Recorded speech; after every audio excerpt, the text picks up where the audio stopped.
Welcome, Hawk fans. Welcome to another episode of Hawk Talk. I am your host, Colin Cole, and of course, I am joined by my resident guest host, the two-time All-Conference, the three-year starter at right tackle, the luxury real estate mogul up there in Chicago, Illinois, Mr. David Porter. David, thank you for joining me today. Dude, glad to be here. Always fun. Gobble gobble turkey day, man. Let's do this. Yeah, man. Happy Thanksgiving to you. Thank you, Thanksgiving to everybody out there enjoying the holiday and the festivities. I hope everybody enjoyed some time with some people that you enjoyed to spend time with. And so, with that, we got to get into this special edition because tomorrow is the game. We got to jump right into it. Nebraska Cornhuskers will be traveling up to Iowa City to take on the Iowa Hawkeyes. And David, man, it's been quite a tremendous season thus far for the Hawks, but here it is. They have a tremendous opportunity to go ahead and get right into get back into the Big Ten championship game with a win over the Nebraska Cornhuskers. The 7-4 Hawks have a chance of going not just being on the winning side of the season, but being 8-4 and have an opportunity to obviously, like I said, get into the Big Ten championship game.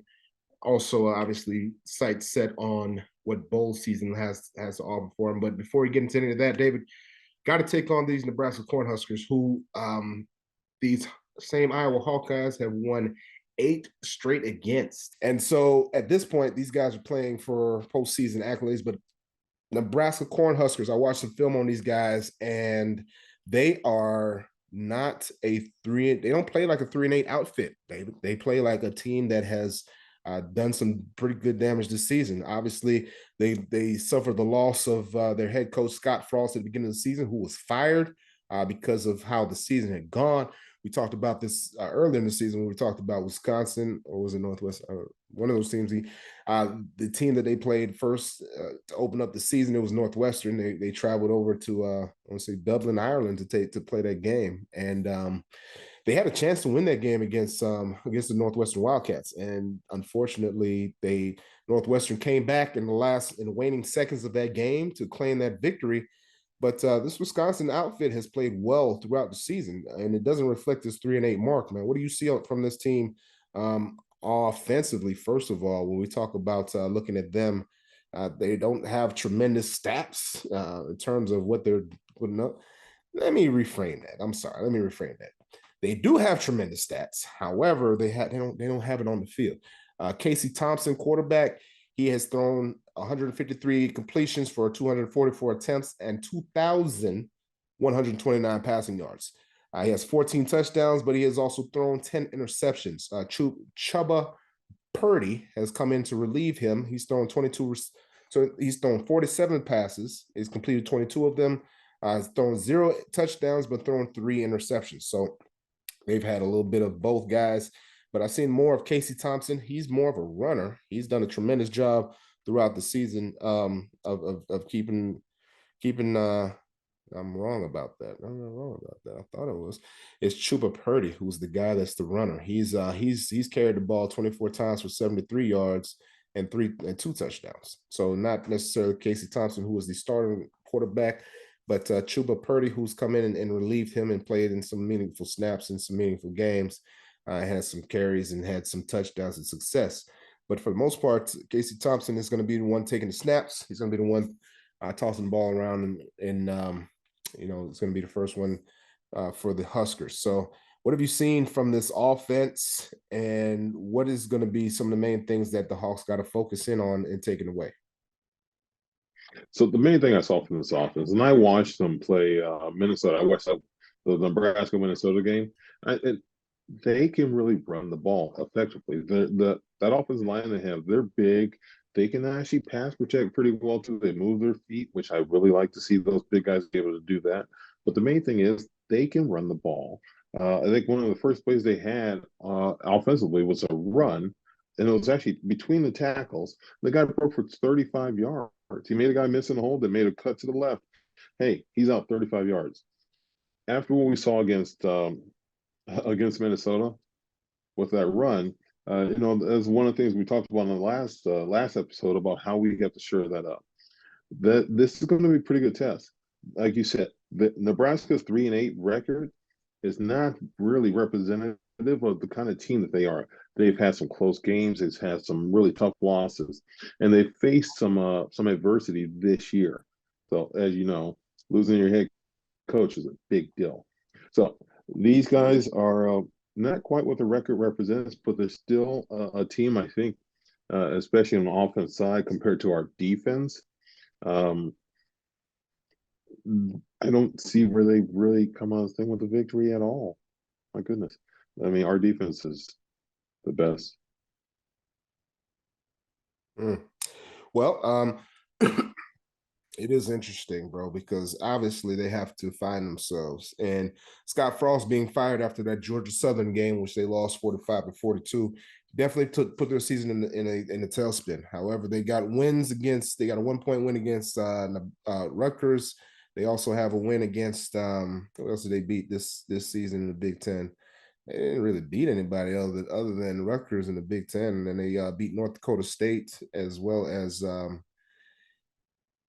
bro, Indiana. I'm sorry, they beat Indiana. What was the score against North Dakota State? North Dakota State, they lost 38. Oh, I'm sorry, they beat North Dakota State 38-17. North Dakota, I don't even know that's North Dakota State, but North Dakota, they beat 38-17. Oh, okay. So they beat them. They lost to Georgia Southern. They beat Rutgers, and they beat Indiana. So they haven't tasted victory since October 7th. They haven't won a game. So they've been riding a 7-game losing streak, or 5-game losing streak. So Right, that L train. they're going to be coming up in to Kinnick with a different mindset, trying to spoil the Hawks' opportunities and try with upset mind for sure. I didn't see a whole lot from them in terms of how they are, I do want to correct myself. In terms of the quarterback, Casey Thompson, I mentioned that he's not as much of a runner. No, he's definitely a runner. He's got -6 yards on the season currently, but that's on 51 attempts. So he's got a bunch of attempts where he's got positive yards, but he's also taking some sacks. He's on the wrong way. He's just Taking some sacks as well. But he's also got 5 rushing touchdowns. He's got a long of 31 yards, and you he's just got can't get right. Like, well, no, but he you're gets going the wrong sacked way, too. dude. Go He's the playing other for way. Nebraska. No, he's playing for Nebraska. Fall forward, dude. Fall They're still forward. That's they're the way you're trying to supposed to do this for real. no doubt. They're still trying to figure things out on the offensive side of the ball. Obviously, but Casey Thompson is definitely a run threat, just like the other quarterback that I mentioned. He's also a run threat. In the receiving core, Trey Palmer has 62 receptions for 878 yards and 7 touchdowns. So he is definitely their go-to receiver. Every other receiver has half of that. Marcus Washington is 28 receptions for 419 yards, no touchdowns. Mm-hmm. Travis Bukalik, he's got 20 receptions for 240 yards and 2 touchdowns. Oliver Martin, 10 catches, 188 yards. They go down from there. So their go-to guy, Trey Palmer, 62 catches, 878 yards, almost 1,000 yards on the season, 7 touchdowns. He's got a long of 72. So Trey Palmer is going to be their go-to receiver. He's going to be the guy that the quarterback Casey Thompson looks to when he's in distress. And they were definitely he's done a tremendous job of finding him. So and for Nebraska's offense, run heavy. Anthony Grant is the bell cow in terms of who will be getting the load of the carries in the game, in this game. And then you add Trey Palmer, the wide receiver, to the mix. He's definitely done a tremendous job. Travis Vocalic, the tight end, has done a tremendous job as well. So offensively, they got a pretty balanced attack. They still got a lot of work to do. They have a pretty balanced attack. We'll see. Yeah. We'll see. We'll see how it shakes I'm telling you, they're not a bad team. I just don't think their offense matches up with our defense. And, they're going to try and pass the ball. I think our ball hawks are just going to do what they do. Thank you. Yeah, well, we'll see. We'll see. Definitely have a great opportunity to continue down the road that they've done so far. Switching over on the defensive side, they're led by linebacker Luke Raymer. He's got 86 tackles on the season, 1 sack, 1 pass defense, 1 interceptions, and then everybody else. Secondary is kind of the next in line, and they're in the mid-60s for tackles, and then Garrett Nelson is defensive end that has a number of tackles, and well as he's coming into Kinnick with 5.5 sacks. So Garrett Nelson will be an issue to have to find and locate and have to take away in terms of what his sack production has been throughout the season. But more importantly, David, what do these Hawks need to do to come out with a victory on Friday? Really, with Sam Laporta down, I mean, they're already putting out that Luke Lachey is going to have to be doing he's doing a bigger role in the offense. Now, we know Sam might be a little dinged up. He didn't come back the last game, so we really need to get the run going, right? Get Keegan Johnson the ball, let him get going, and then get that offensive line just boom. I don't know if they're going to put LaShawn back there, but if we get that running game going, that'll take some pressure off of the receivers, the tight ends. They'll be able to get open more, go with some play action, some bootleg action. That will really help out a lot. I get the running game going with this offensive line, especially being so young, getting that push as they're getting ready. Hopefully for grander things. That'll be good for them to get their fits in. Really good. It's been a long season, Dave. It's been a long season. Obviously, the Hawks 7-4, 11 games into the season. It's been, they had that 3-game streak early on. Well, a couple of weeks ago. They've been on a 4-game streak currently. So it's been a tremendous season. Spencer's at 1,716 passing yards on 156 completions on 275 attempts, 5 touchdowns, 5 interceptions, but 0 turnovers over the course of the last 4 games that these Hawks are on this current streak. Caleb Johnson, who has taken over the running back duties, obviously is still running back by committee, but Caleb is the front runner. He has 126 carries on 126 carries for 653 yards, 75 of it for his long, 5 touchdowns. LaShawn Williams, 367 yards, 2 touchdowns. Gavin Williams, 133 yards and no touchdowns. It's been a little bit of a difficult year for Gavin. He's struggled and he's battled with some injuries, so it's been a tough one for him. But the Hawks have leaned heavily on the run. And you add in Spencer's 174 negative rushing yards from sacks and negative plays. Wait, how many yards? What was that? 174 of negative rushing yards for that total. You got 1,043 yards total for the rushing yards. Like you mentioned, Sam Laporta, the leading receiver, is down.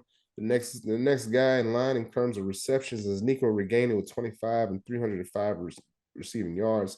But he and Sam both have 1 touchdown on the season. Luke Lachey has himself two touchdowns. So him stepping into the starting role will be a definite change. But how do you envision Luke Lachey's emergence or him being thrust into the starting lineup with Sam being out of the game or being out this upcoming Friday? How is that going to affect the Hawks' offensive performance?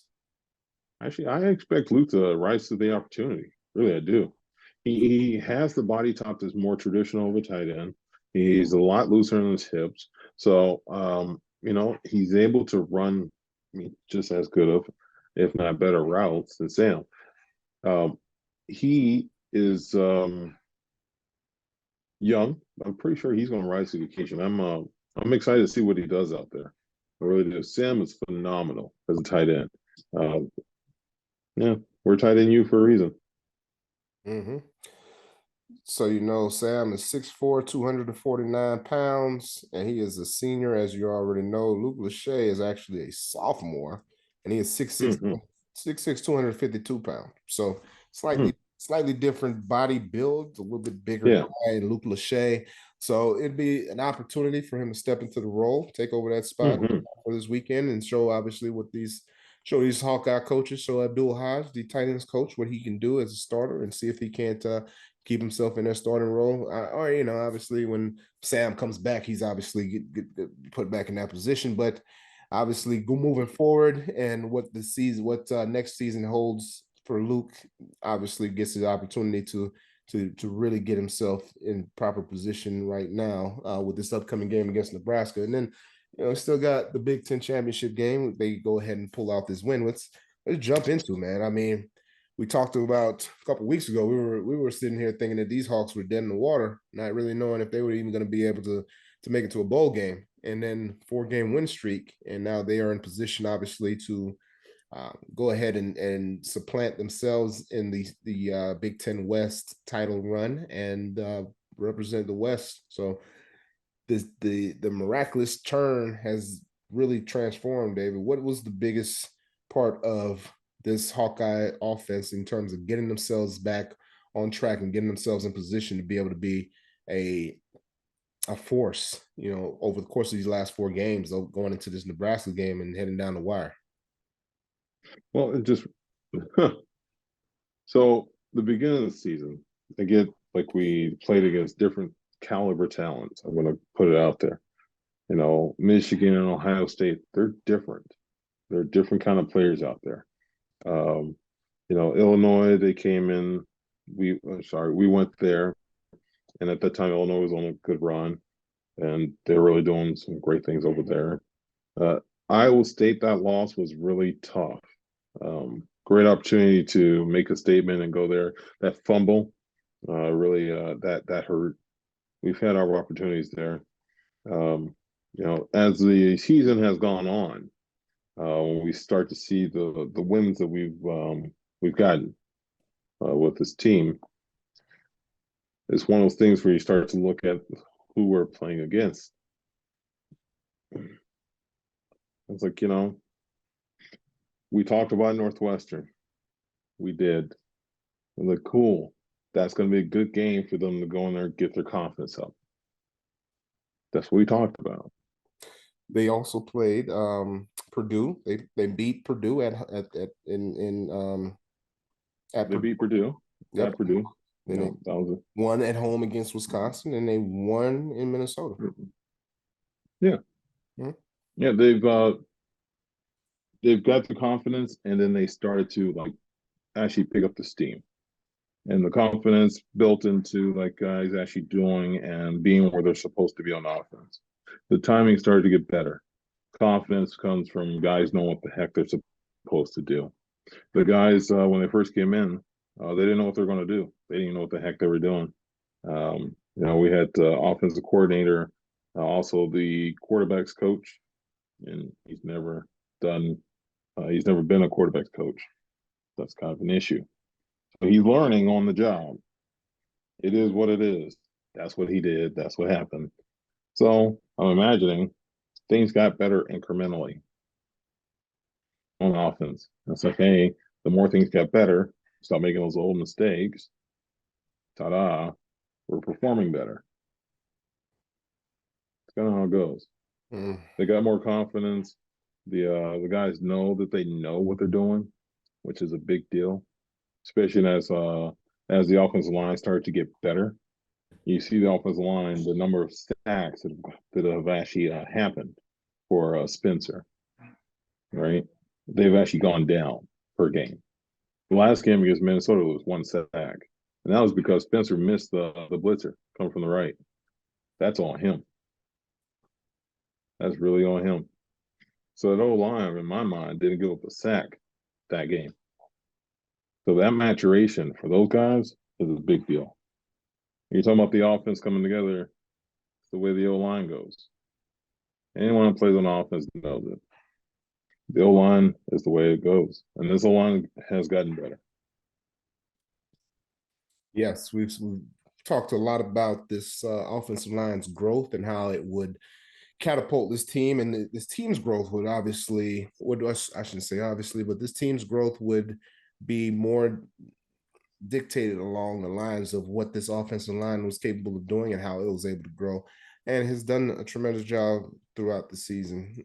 We talked about some of the stuff that it was giving up in terms of the offensive line, the group of 5 across the front. There have been times clearly that they've underperformed and given up sacks, as well as giving up penetration by the defensive line and run blocking. So these last 4 games win streak, I would say that they've definitely shored up some of those areas and have done a tremendous job of fixing some of those problems. Now, it's not all fixed, it's not all perfect. However, those guys have done a lot of work to regain that ability and have done a tremendous job in focusing and staying strong throughout the season. So it's really a great opportunity for these guys going into this game against Nebraska.